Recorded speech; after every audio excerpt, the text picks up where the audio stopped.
So we're starting the podcast, but we've already started the podcast 10 minutes ago.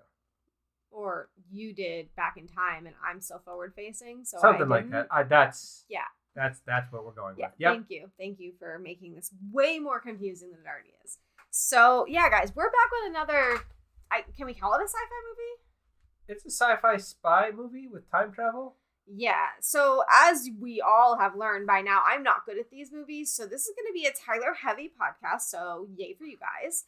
Pray for everyone. Yeah, I'm going to be asking a lot of questions and look really dumb. So this should be a lot of fun. You love that type of thing. Yeah, because you don't bite my head off afterwards. Yeah, no, never. No.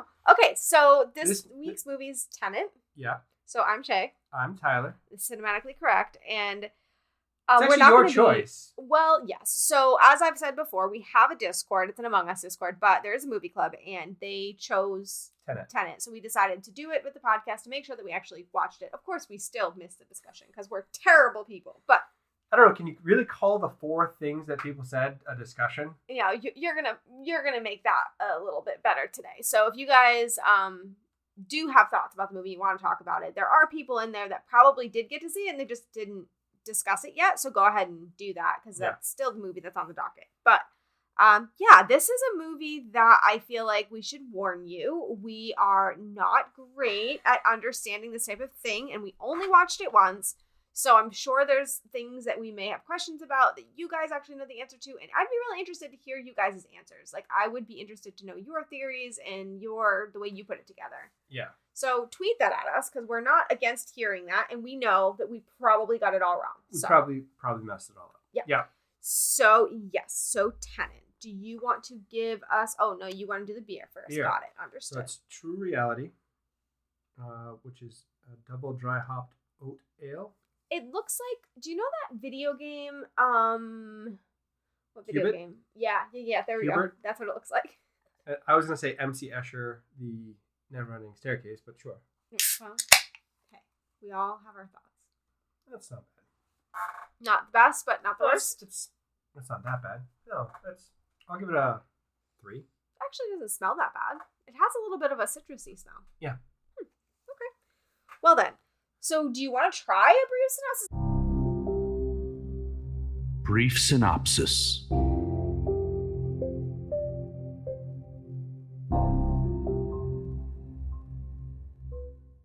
I don't know how you're going to accomplish this, but would you like to attempt it? Brief synopsis. This movie is about a CIA operative called the Protagonist, doesn't have a name, that is recruited to a secret organization that is more covert than the CIA to deal with a time-traveling menace from the future bent on killing us for global warming. Yeah. That's it, yeah. Yeah, basically. I mean, I will admit that a lot of even that I didn't quite understand while watching it. So there's that. So we'll go into the IMDb characters. I will say that it's a pretty small cast. I mean, for people that matter. Yeah. So there's 3-4 people. Really. Yeah. So I'm kind of scrolling because I think it might be in order of their appearance. I don't really know.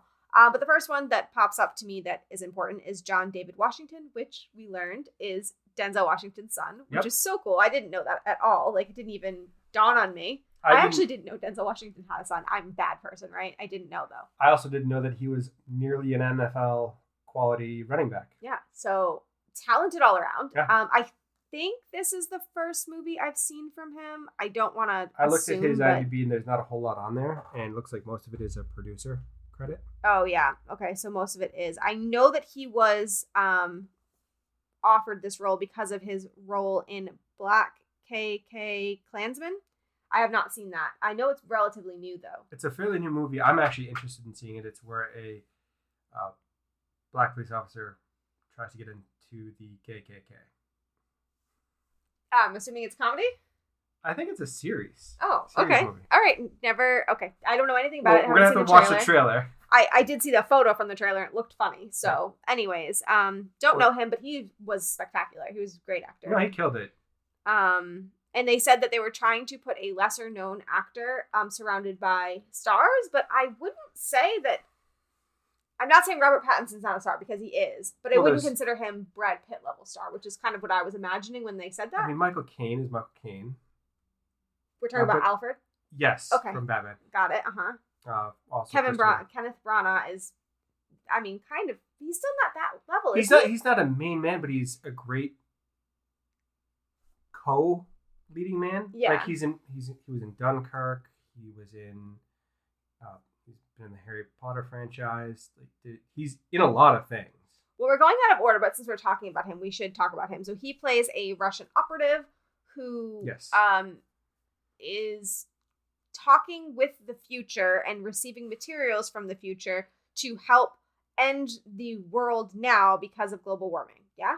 Yes, to somehow not destroy the future because we destroyed the current, and then if the past no longer exists, how can there be a future? But that's their own stupid logic. Yeah. So I don't know. He's a great villain, right? I mean, I'm assuming he plays a villain often, although I mean, a good amount of times. He was in a very chilling movie about the Nazis where they're discussing what to do with the Jewish people. A movie about Nazis you haven't made me see yet? I know. It's no. on the list. Yeah, of course it is. I knew it was gonna be. There's no way I'm getting away with this. But anyways, he's quite good. I like him a lot. Yeah. Then you did mention Michael Caine, so we should mention him. He plays Crosby, and I didn't know he had a name. Not gonna lie, I didn't know he had a name. I will say this movie makes it very hard to know people's names. They Except don't use Neil. them. Neil they do use. But they don't use them much. The main character does not have a name. It's protagonist. So it's very confusing, right? Right. So the whole thing's confusing. Even when you look up discussions, they don't use names. No. So before we get too much farther, Michael Caine is my Lord of the Rings reference because he was in The Prestige with Andy Serkis, who plays Gollum. Oh. Yeah. Very nice. And he is Batman, Alfred, and that's how we've been referring to him for me to orient what I'm talking about. So, also, he was Miss Congeniality. He was the he was pageant. not Miss Congeniality. He was the pageant consultant in Miss Congeniality. He's been in a lot of things. Yeah, he's great. So I like his character too. And then did we skip Robert Pattinson? I think we did. We mentioned him, but yeah, it's kind of the IMDb. You guys should scroll it at some point. This is it's kind of all over perfect the for this place. movie, though. So yeah, it's literally all over. I have to literally scroll. But Robert Pattinson plays Neil. He's the person who it seems to know the most in this entire thing. I mean, he knows the guy's, the protagonist's drink of choice before the guy even knows him at all. Right. Like, he seems to know the most. He also has a doctorate in physics somehow. Yeah. So we do learn that he has been traveling backwards in time to help the protagonist.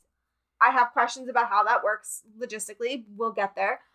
But so he knows things because it's already happened for him. Right. So I love Robert Pattinson, and no, it's not because of Twilight. Yes, I did watch all the Twilight movies, but he's actually quite a good actor. There's a movie, Remember Me. I don't know if you've seen it, and I'm not going to tell you what it's about. I don't think I've seen any other Robert Pattinson movie other than this one. Okay, well, I'll put that on the list. But if you do watch Remember Me, do not watch the trailer because it's one of those movies where the twist is something you just need to see. Yeah. And I think it might be given away in the trailer.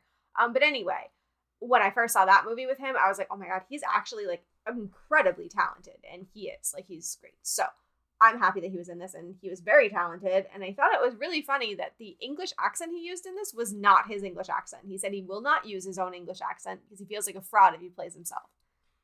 I mean, dude, just go lazy. Like, you already are English. You're done. Yeah, but he's spectacular. Did you like him in this? I think he did very well in this, actually. Yeah. But you haven't seen him in anything else. I honestly don't know if I have. All right. Well, we're adding Remember Me to the list. If you guys have any movies that are Robert Pattinson movies that you want us to see, I did scroll his list. There's quite a few. I sent you a trailer for Water for Elephants. You did not look interested, which is with Reese Witherspoon, but I thought it looked good. You can also send us ones you don't think he would be interested in because he's forced to do audience recommends. So. I'm not watching Twilight. It's not happening. Okay, I will give him that. Although, guys, how many movies have I done outside the drama that I like this year? Yeah, okay. Mm-hmm. All of them? All of them. And we're going to continue. So here we are.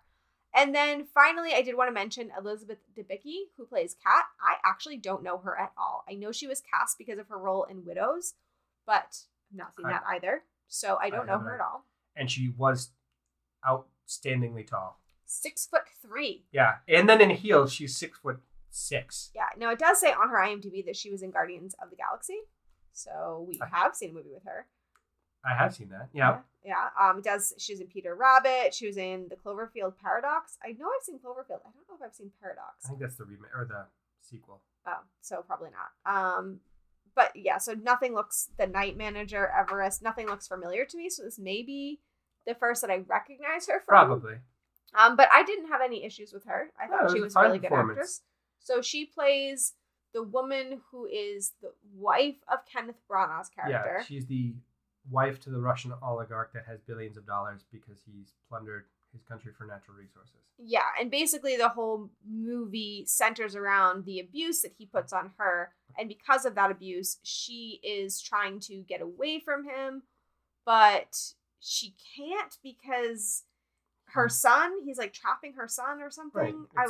It's a standard, he has all the control because he has all the money and power, so he gets to dictate everything about her life, including when she gets to see her own son. Right. There's a whole thing with a forgery and a painting. Yep. And okay. All right. We'll get there. Okay. Prison. So she's an unfit mother. So he would get custody and she can't live with that. So she has to stay. I don't think that's how it works when you're an appraiser for a painting. Like, you can be wrong. Like, it's not. I mean, yeah, but she'd get fired from her job. Well, right. But you wouldn't go to prison. She's not selling the counterfeit. Well, I think the problem was that it was a painting by someone that she knew personally. So you could try to rope her into a conspiracy to commit fraud. You know what? There's too many inconsistencies here. So, okay. First of all, you had mentioned that you wanted to discuss that this is kind of like a unique time travel movie. It's definitely an interesting take over the conventional time traveling movie where you go into a machine and you go back to a set time or into the future to a set time, and it's just a linear thing, but you get to hop through the timeline. Okay. Like Doctor Who? Yeah, Doctor Who, Back to the Future, Hot Tub Time Machine. That's what you pull out of your hat? Hot Tub Time Machine? Well, it's all of the time travel movies that I've seen really have been just hopping back and forth in time. Hopping back and forth to a stationary point, where it's not a stationary point, it's a point, but then it's a linear progression in either direction. Right. So, I mean, okay, we won't ask a question because there's a question I have about that, but we'll move forward first.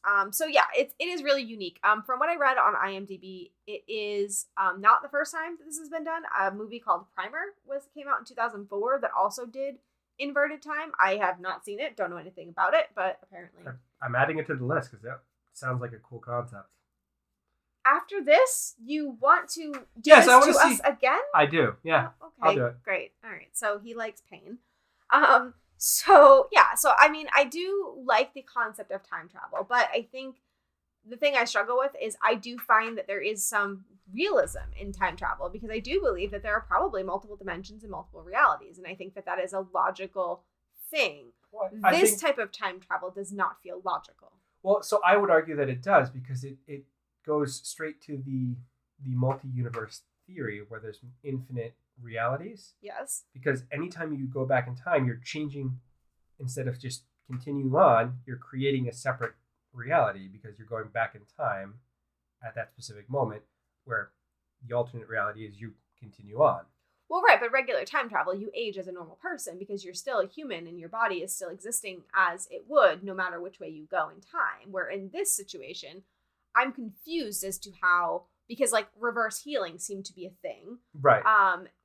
The wound thing, when she got moved from the getting shot, she got inverted bullet, and that's apparently worse than a regular forward facing bullet. So then she went inverted, and apparently it became a normal bullet, which doesn't make sense to me. So we're going to get into these inconsistencies because there obviously are answers because I've seen Reddit did a great job figuring it out, but my brain is not wrapping it. So first of all, special effects and sound effects.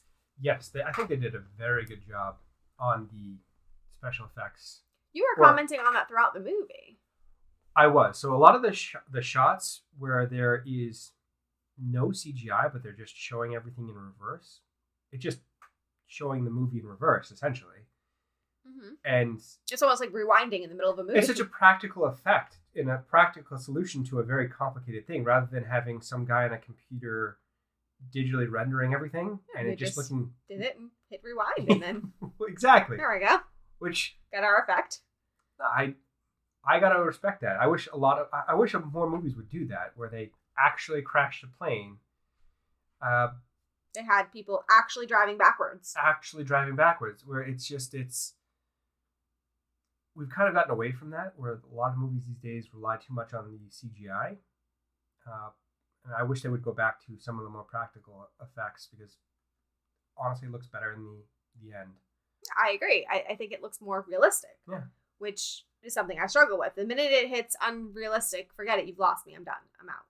So I do agree that the special effects in this really didn't take me out too much of the film, with some exceptions as to the mechanics of how said effects happened. But I actually really enjoyed them, and I thought that it was well done. And knowing that they actually crashed a real plane just makes me laugh. To crash a real plane. Yeah. Because it was actually cheaper than doing it on a computer. Yeah, which, I mean, hey, good for him. Sound effects, though, I do want to just kind of say a small gripe, and it's probably due to Corona. But there was at least a scene that I can specifically think of, but I'm sure there were multiple, where the whirring of the engine got so loud that I couldn't understand what they were actually saying. Right. Yeah. And that in this type of movie, that's a problem, because you need to hear everything in order for you to even have a chance at processing what's going on. You need the exposition. You need the detail to follow this movie. It's not a casual watch movie. No, it's not a movie that you can kind of be like, okay, well, I missed that, but I'm just going to pick it up by like what's going on. No, you're not. You're not going to. You missed it. You're gone for about. You have to go backwards in time, watching the movie again, and then figure it out. Yeah, so I did struggle with that a lot, because there were points in this movie where the background noises were too loud, and I did notice that. Also, they did a very good job of the jarring sounds for this, and making it sound like some of the pieces were sped up or rewound. And I'm sure that they did that intentionally. I would imagine they probably did. Yeah. Thank you. But it is cool that because of Corona, they ended up having to, instead of just doing all of the soundtrack in a studio, they ended up doing stuff at people, like the musicians did it at home, and they sent in their recordings. So I'm sure that does account for some of the volume issues. But I do think it's cool that they were able to do that and able to still move forward with such a large, huge budget film coming out during a pandemic. Like, that's... I mean, bravo for them. Yeah, but I mean, if they could have made it a little bit better on the sound scale, I might have been able to understand. And I don't think it would have mattered in movies that aren't so difficult to follow. Dependent on following. Yeah, I mean, it took him 20 years to write it. So, I mean, I guess me understanding it off of one watch is probably asking a lot. And most of the cast read it and reread it and read it like 70 times in secret. Yeah, and the main character didn't even get to read the whole script. So, oh god. Okay, so do we get into the questions, like the inconsistencies, and see if we can sort them out? I think that's a good idea, although we're going to be talking about it for days. Yeah, exactly. But okay, well, we can start where we just were. So we were talking about the concept of healing and the concept of going backwards in time and healing yourself. So with her, for example, my question is, when she went back in time, the way that they made you understand it is that her bullet would now become a forward-facing bullet that she got hit by, rather than an so she just got shot, basically. Right, so she can heal from that. But my question is, that's not how going things backwards in time works. The thing that I don't get, at least in my brain, is what happened. So she got hit by an inverted bullet. Whether or not she went backwards or forwards in time, they didn't change what she got hit by. They never showed you changing the course of that action. They're just changing the course of the healing process. But I never saw that the inverted bullet part got changed. Right. So how did that work? I'm confused. I honestly don't know. And honestly, if you're going back in time, I have a question, because I saw an article where it says that your cells are now inverted and they're getting younger. Okay. So if you're getting younger, and basically it's a bullet wound that you're not having anymore because you're going backwards in time, wouldn't you just avoid getting shot? Yeah. I mean, that would be my thought. But the way they made it seem is that she got shot, but the bullet is now no longer inverted. It's forward facing. so she could heal from that. I mean, I guess. But that didn't make sense to me. I don't think it's supposed to make sense, honestly. No, and it's same thing happened when the protagonist got shot by, I guess, himself. Yeah. They show him bleeding prior to him getting shot because it was him moving backwards in time. So he had been shot and now he's moving back towards the point where he got shot. Yeah. But I guess the confusion for me would be, did he get shot by an inverted bullet or a forward-facing bullet? I think he got stabbed with like a pen or something in the arm. Oh, I thought he got shot when they were like shooting over his head, you know? Well, I think he got stabbed with a pen because I saw someone holding like a pen or something and he got stabbed in the arm. No, was he inverted that time or forward-facing? He was inverted. So then he didn't get stabbed by a pen. He got unstabbed by a pen. Well, that's the whole thing where it doesn't really track at times where like he had the wound and then it was bleeding and he was then fine if he got further back in time because he got unstabbed. Right? That's what happened, right? Should but it didn't happen that way. I don't understand. Okay, so there's that. Okay, so one of the first scenes in the movie that you had a question about was a windmill scene. So do you think you understand that now? After I do understand it now, but it was just at the time it just felt wholly out of place for this movie where he's being recruited to a secret organization then spending time living in a windmill. Right. So obviously we are giving a lot of spoilers, so I'm going to give a warning just before we continue because there's going to be bigger spoilers. We're going to be trying to sort out this movie. It will not stop you from being able to watch this movie and understand it for the first time because we don't get it. But if you want to watch this blindly, be careful about listening to the whole podcast. Yeah. But anyway, so what do you now understand about the windmill? So he was in the windmill to set himself away from his future past self operating out in the world when he also exists in the world. Right, because if you come in contact with your forward-facing self when you're moving backwards, then you will annihilate yourself. Yeah. Because of something about cell combustion or something. Yeah. So annihilation just because it's matter versus antimatter. Right. It blows up. So future him is the one that's supposedly doing all of the things in the film. Yeah. Right? Correct. So he should know a lot more than he knows. Yes. But why doesn't he? I don't know. There's no good answer there. Also, is each windmill a different agent being sequestered? I mean, maybe. Because then that's a whole fucking army of people. I wonder if the windmill moves a certain way when people on it are forward facing or backwards when they're backward facing. Well, it would because they're going backwards in time and spinning backwards. Well, okay, so this brings me to a question that I'm still struggling with. Okay, so the whole concept of this movie, right, is that if you right now decide to invert yourself, you are inverted, but I am not. Right. Right? Neither is this chair. Neither is anything we're doing, right? The recording is still moving forward, not backwards, right? Yeah. But you are moving backwards. So my question is, why does it seem like objects that they interact with that are not inverted objects are inverted? For example, driving a car. So when he drove that car, my understanding of backwards would be that when he goes to press the gas, he would actually take his foot off of the gas. When he's going to turn the wheel to the left, he would be turning the wheel to the right, that type of thing.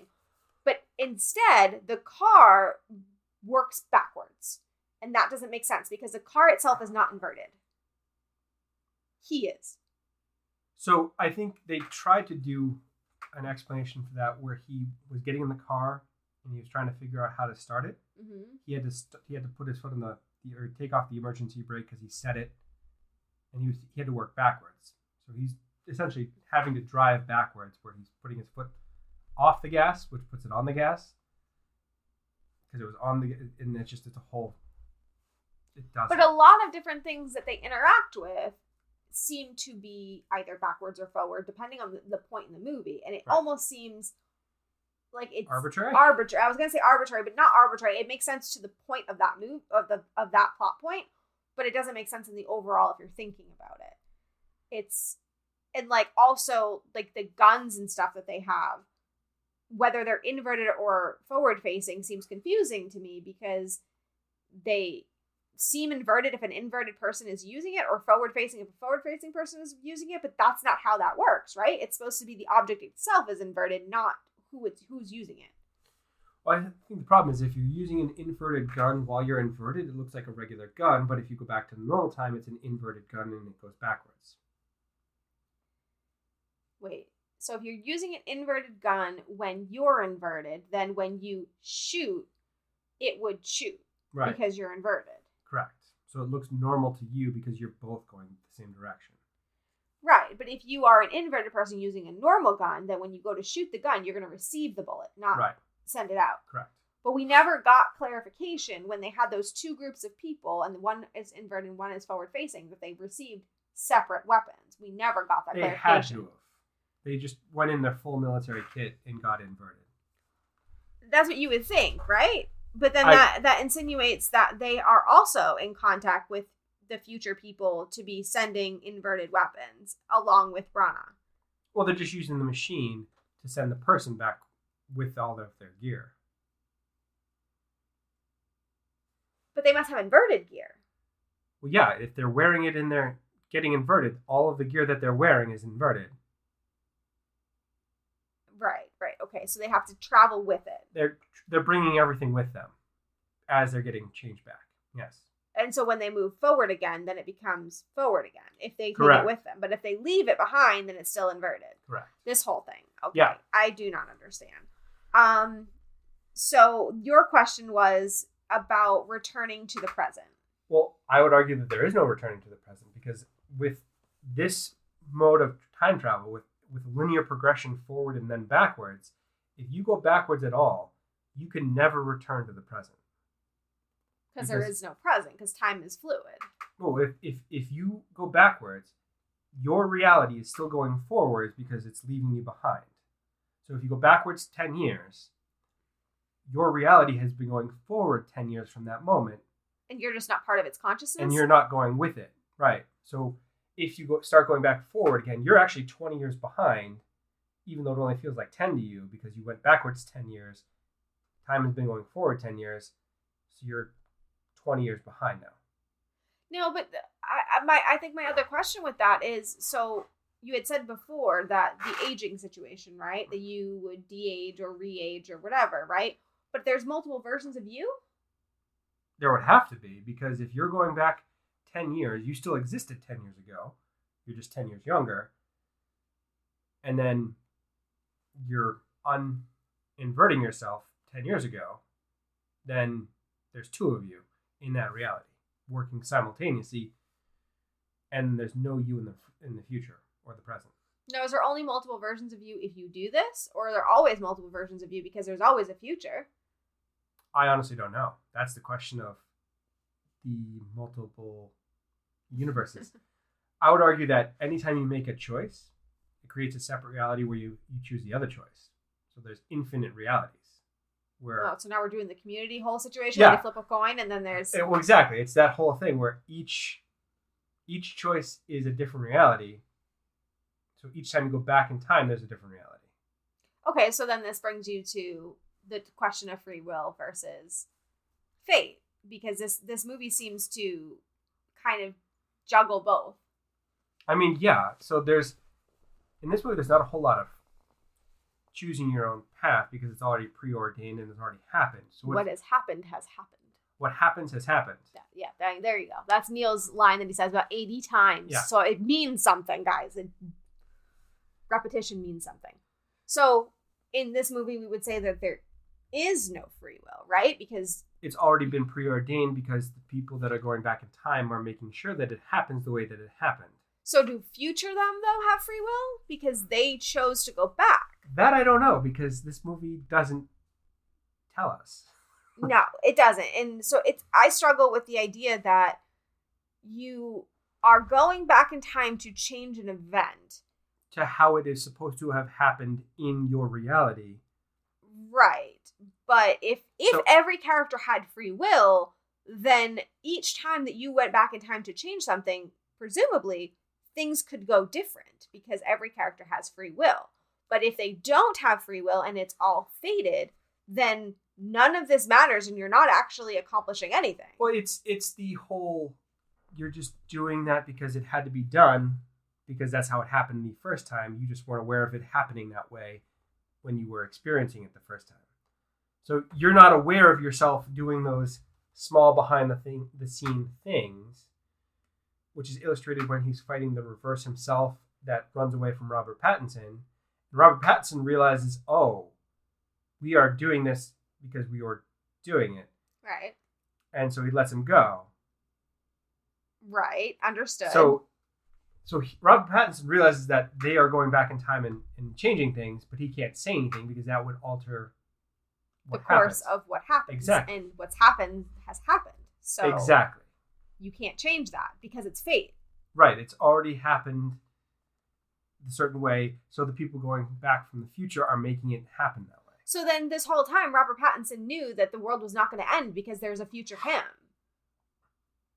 Well, that goes into the grandfather paradox. Okay, so which is? So the grandfather paradox is time traveling, where if you go backwards in time, if you were to kill your grandfather, would you exist? Yes, because there's a future you. You were able to go back in time. But you killed your grandfather, so you changed something about the past. Your grandfather is dead, so he can't have your mother or your father. Therefore, they cannot have you. But you came back in time to do that, so you have to exist. Well, does that mean that your grandmother has some explaining to do? I mean, and so your that's the grandfather's not butterfly effect, right? I mean, that's the idea that one change in the time continuum changes the course of everything, and you could essentially moot yourself out. Well, that's the whole, you go back in time to kill Hitler. Well, it might make things worse. You may not exist. You don't know. I mean, a bunch any number of things could ripples happen along the way. But also, in this movie, the butterfly effect is already in that because you've already gone back in time and you've already changed that thing. So that reality is the reality because it's factoring in all of the changes that have been made. Right. So there is no butterfly effect. But the grandfather paradox doesn't make sense because you can't kill someone that is needed to make you. Right. And like in the movie The Butterfly Effect, have you seen it? I have.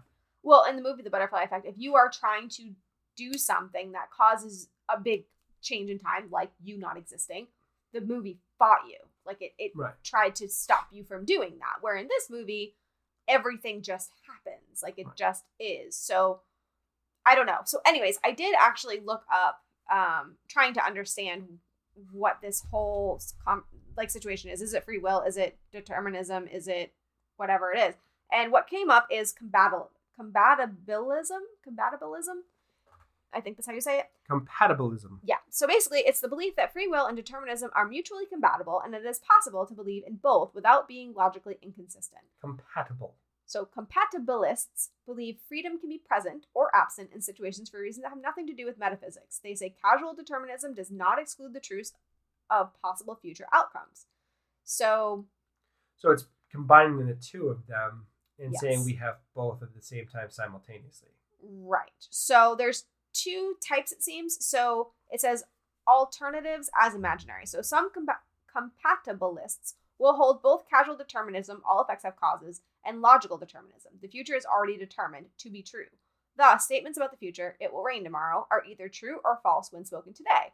This compatibilist free will should not be understood as some kind of ability to have chosen differently in an identical situation. And compatibilists can believe that a person can choose between many choices, but the choice is always determined by external factors.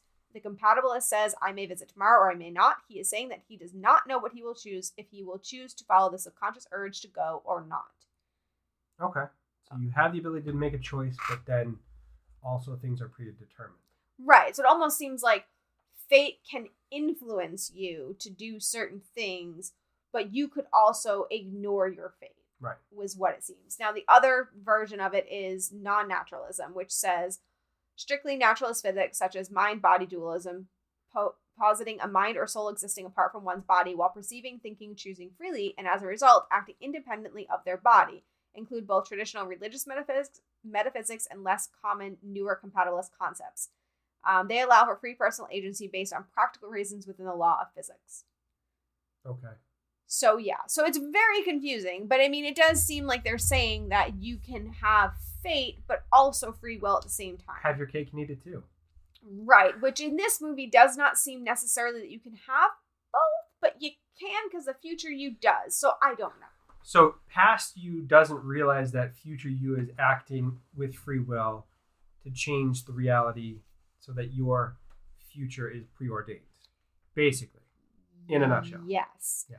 I think the biggest question that I have, and maybe you can solve this for me, is then, is protagonist future, past, what version of him? Because we know that present him is sequestered into the windmill. We know that. So we're supposed to assume that future him is moving forward. But it can't be future him because he doesn't know Robert Pattinson's character, even though Robert Pattinson's character knows him. He doesn't know, like, the plan. He doesn't know any of that. So he's, like, kind of future him, but not future him. I think he's present him, and then we're expecting that he is going to, from the future, which is his present, go backwards during the time that he's in the windmill and do other things not related to him uncovering this. So then who's him in the windmill? It's present him. So he's going through the windmill, and then this is his first mission. This is kind of a... No, but he stays in the windmill for the whole time. Does he? Yes, they put him in the windmill so that he doesn't interact with future him, so future him can do all the things he needs to do. So I don't know. So he's in the windmill. He's not in the... He's in the windmill. Mm-hmm. But then he, at some point in the future, leaves the windmill. Yeah. And that person, that future person in the windmill, that left the windmill, is the one doing this. But this is still his origin story of finding out about the time inversion. So it's his, like, first mission out of the windmill. And then he's going back in time.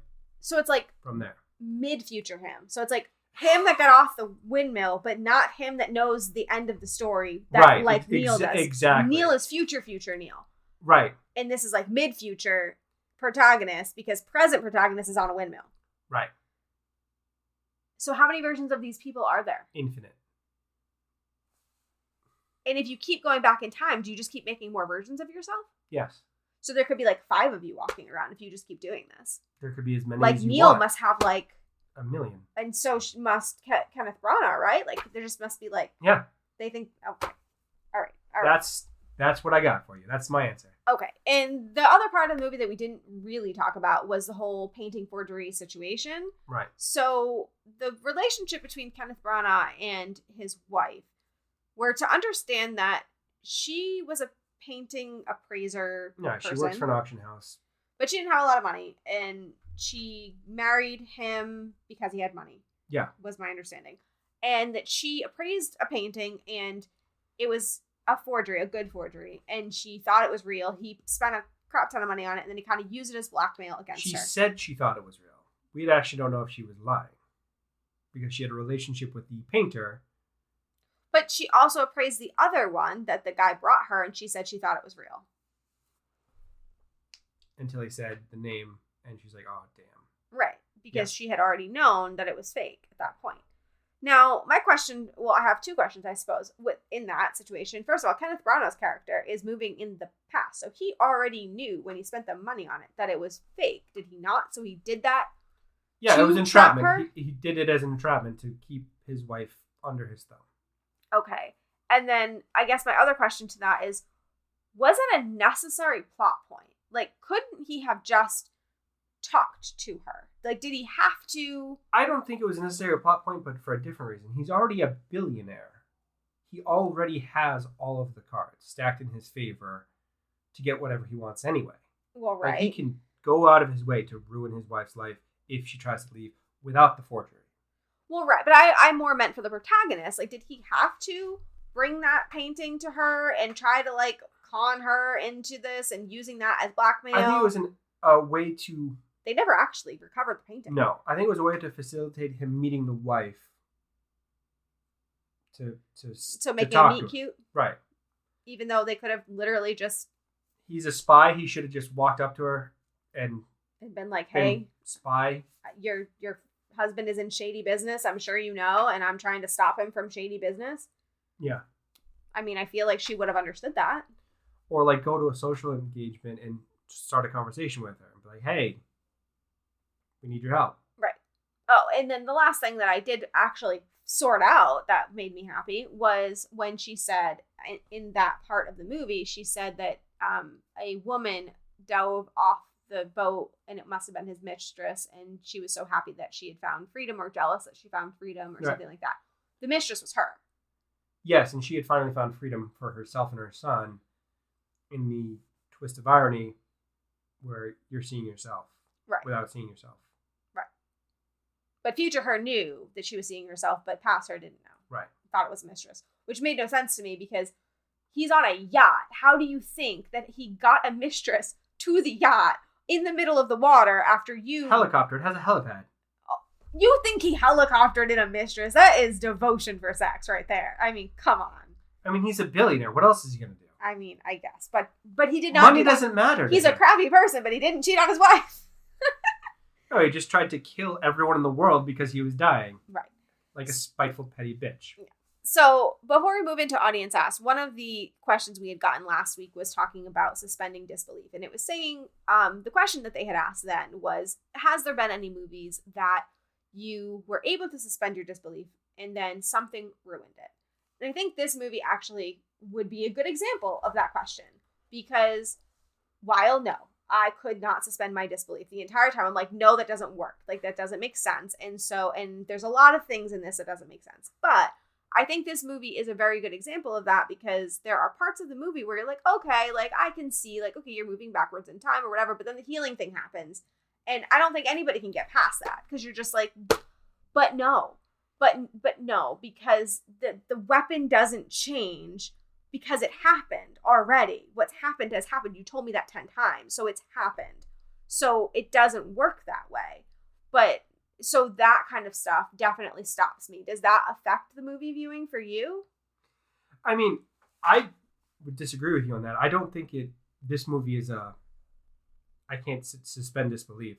You can suspend disbelief for this movie. Yeah, I can, because it's an interesting concept, and part of going to watch a movie that is not based on a historical figure, and it's not a biopic or something where there's no disbelief to start with, that's part of your expectation of the mind frame you have to go in to watch it in the first place. Is that it's not real. Right. Right. So, Inception, this movie, Lord of the Rings, you have to suspend disbelief to watch them. Otherwise, you're going to be miserable.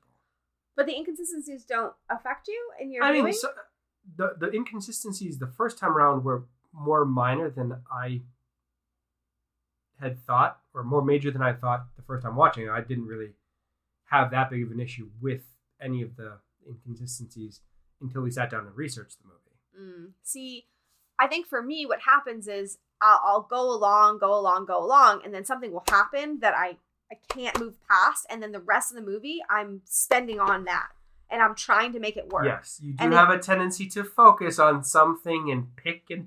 Well, right, and in these type of movies, it just doesn't work. Like, that's just what it is. You need to accept that you're right. It's inconsistent. It doesn't work, and you need to move forward, but I can't do it. I can't. So some of these inconsistencies that I had picked up in the movie were not inconsistencies. There was something we weren't understanding or whatever, but there were certain things that were a problem, and that does affect my viewing, which is why I don't watch sci-fi. So, anyways, do we want to do Audience Asks? History Minute. Oh, I've almost forgotten. You've got some good ones, don't you? Tyler's History Minute. Sort of. So this movie has a lot of references to what is called a Sator Square. Yes. So all of them are mentioned in this movie. So Sator is the last name of the villain. Mm-hmm. Arepo is the name of the painter that created the forgery. Tenet is the name of the movie. Right, and it's 10:10, which is 10 minutes for the... 10 minutes forward, 10 minutes backwards. Right, and that was the amount of time for the mission. For everything in this movie, it was all 10 minutes. Mm-hmm. Opera, first scene is the siege of the Opera House.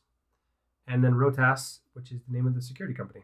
Right. Now, what is the Sator Square? So it's a palindrome, so it's able to be read anytime you rotate it. It reads the same every direction. backwards and forwards. I see you've drawn it here. I did draw it out. So it originally, it's all in Latin.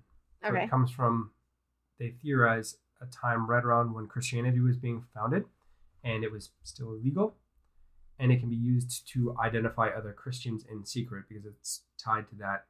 Oh, okay. So it's a code. The words Seder means sower, planter, or seeder.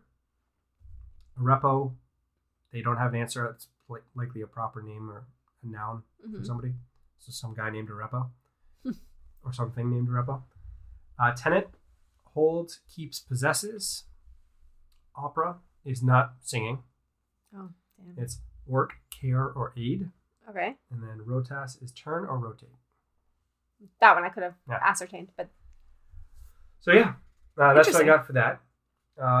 So for this movie, they used, it's not really a history minute, but it's a trivia thing. Red and blue to indicate forward and backwards in time. Doppler radar? For the Doppler effect. Because if you're moving forward, you condense. And if you're moving away, you lengthen the light waves. Oh, well, thank you for my science lesson. Yeah. Free ports are a real thing, historically, where you can actually drop off things and not pay taxes. Nice. So for rich people, I would assume. Yeah, got it. Mm-hmm. And then lastly, the opera scene at the beginning is loosely based on historical events from relatively recent. So back in 2002, there was a hostage crisis in Moscow where 50 Chechen terrorist rebels took 800 or so hostages. Jeez. And they started killing them. So the Russian government decided that they had to act. They actually did pump in gas to knock everyone out. It was a opiate gas, so basically makes you high. Aerosolized heroin. Nice. Or oxy, which actually killed around 204 people. Jeez. So that worked against them. Of the 800. I mean, I guess, what do they say, for the good of the many? But they don't mess with Russia because that's just they will kill you. Wow. Okay. And not think bad about it. Any idea why the rebels were attacking? Well, Chechnya is a part of Russia that has had a long history of conflict because they're predominantly Muslim and they want their own separate government and country. Mm-hmm. And Russia has said to hell with that. Yeah. Yet. Yeah, got it. And you're going to be crushed under our boot and you're going to like it, basically. Nice. Wow, so that was a depressing history minute. Yeah, that's what I got. Thank you for talking about all this death. Wonderful. So glad we have that. Okay, so we have Audience Asks. Audience Asks.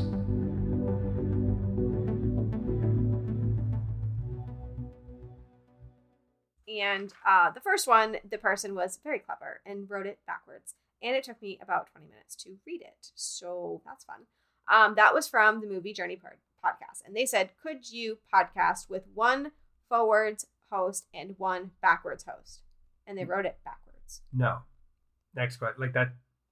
No one can do that. Like, I mean, we could record two different tracks at two different times and play one of them forward and play one of them backwards, I suppose. But right. That you'd never understand the podcast. Or so if you were the backwards host, you would record it forwards first, and then you would record it backwards, knowing what happened, and you would have to, I suppose, speak backwards, and then you would have one forwards host and one backwards host. That's just such a nightmare. Well, right. Would I want to do it? The answer is no. Is it a possible thing to do? I mean, I suppose if we're going to suspend disbelief here, then yeah, I suppose it works. Make our listeners have to splice the video and take the backwards words and play them forward? No, but if you spoke backwards while inverted, then you'd be speaking forwards. Well, wouldn't they like to know? Maybe we're doing that right now. I mean, I suppose we could both be backwards, or we could both be forwards. We could both be, one could be back, one could be forward. I mean, the world may never know. Yeah. So yeah, okay. This Ivan one, Atniaj, which is join the Navy from The Simpsons. Why did you say that? Because it's backwards. Okay. It's a reference. Let it go. Okay. Next audience asks. Okay, so this one is going to take a little bit more time. And I did look up the theory on Reddit. So once we've both answered, then we can read what the actual theory is. Okay. So this person, Steady As We Go, asked, do you think it's possible that Neil is Kat's son, Max? I mean, it is possible.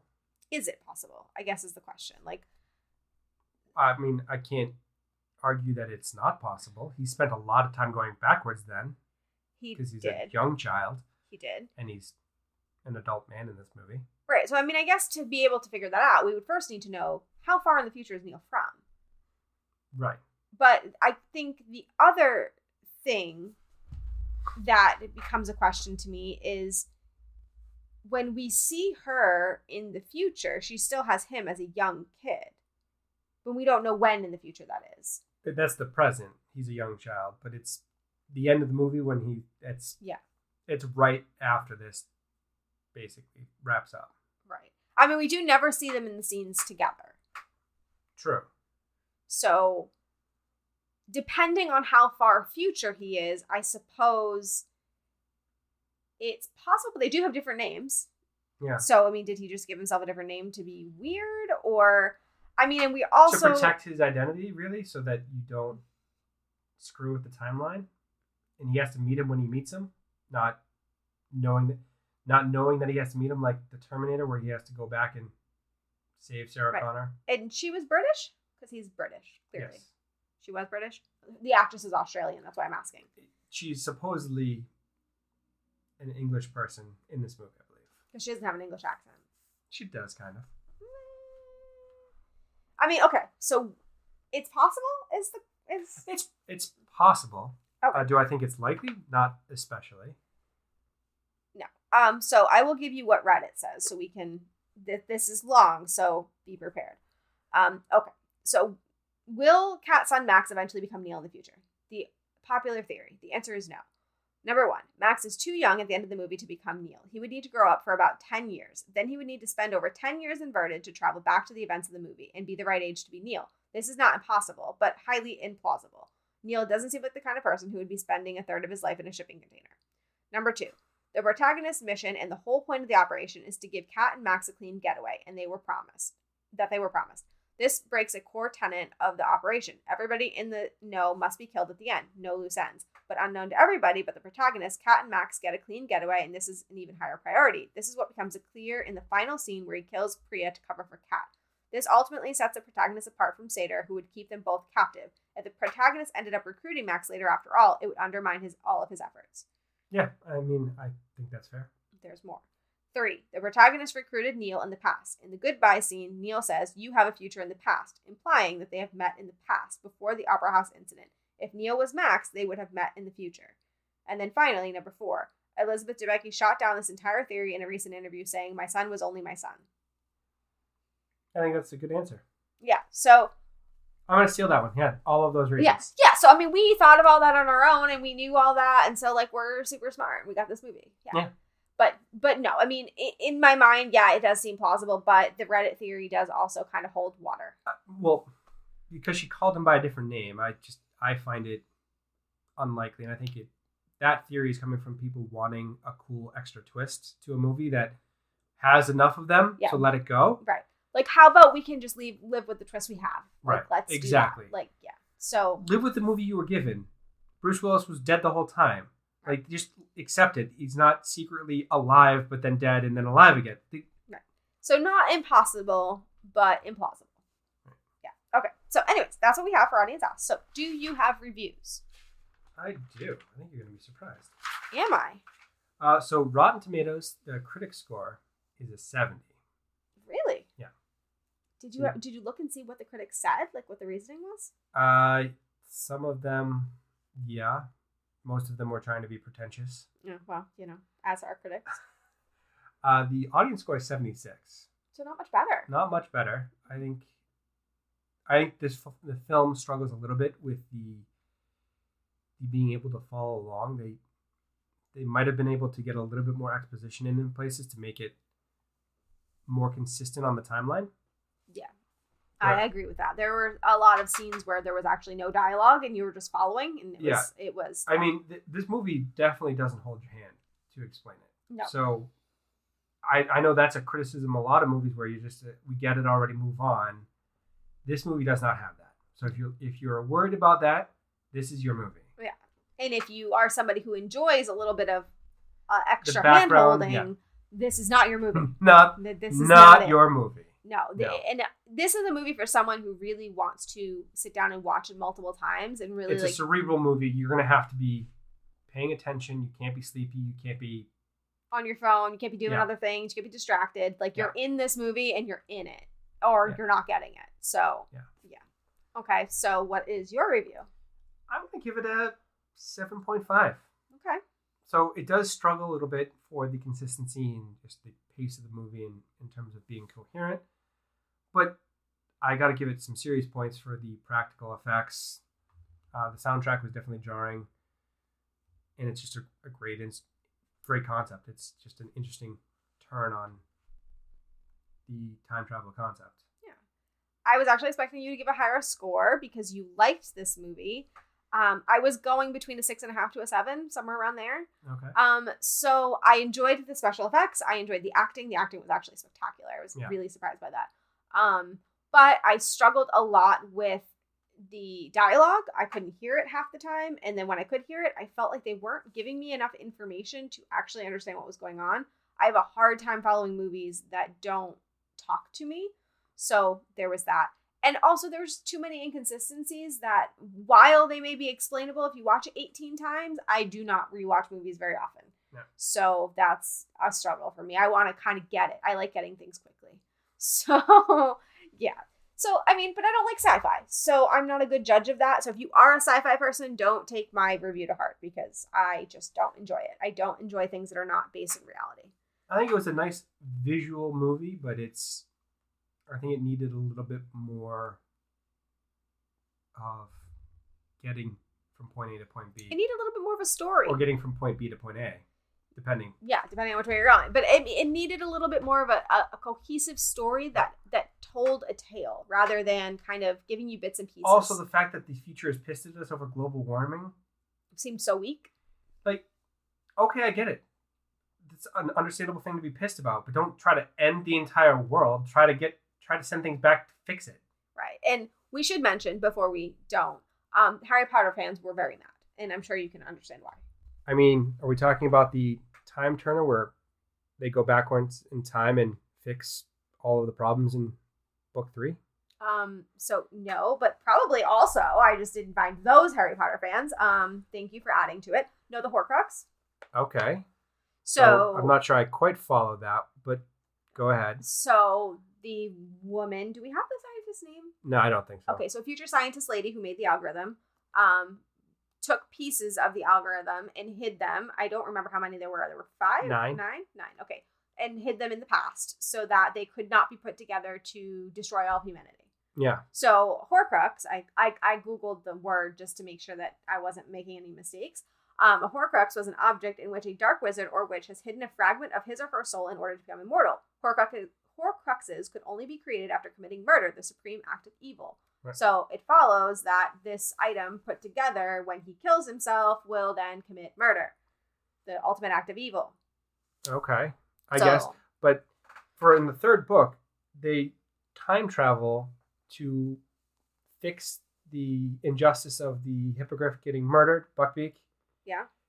So they're back in time fixing their present because they're simultaneously experiencing the same time. So what you're saying is they should be mad about more than one thing. They should be mad about that, not the stupid Horcruxes. They should be mad about the direct parallels to being simultaneously in the same time because of time travel. Right.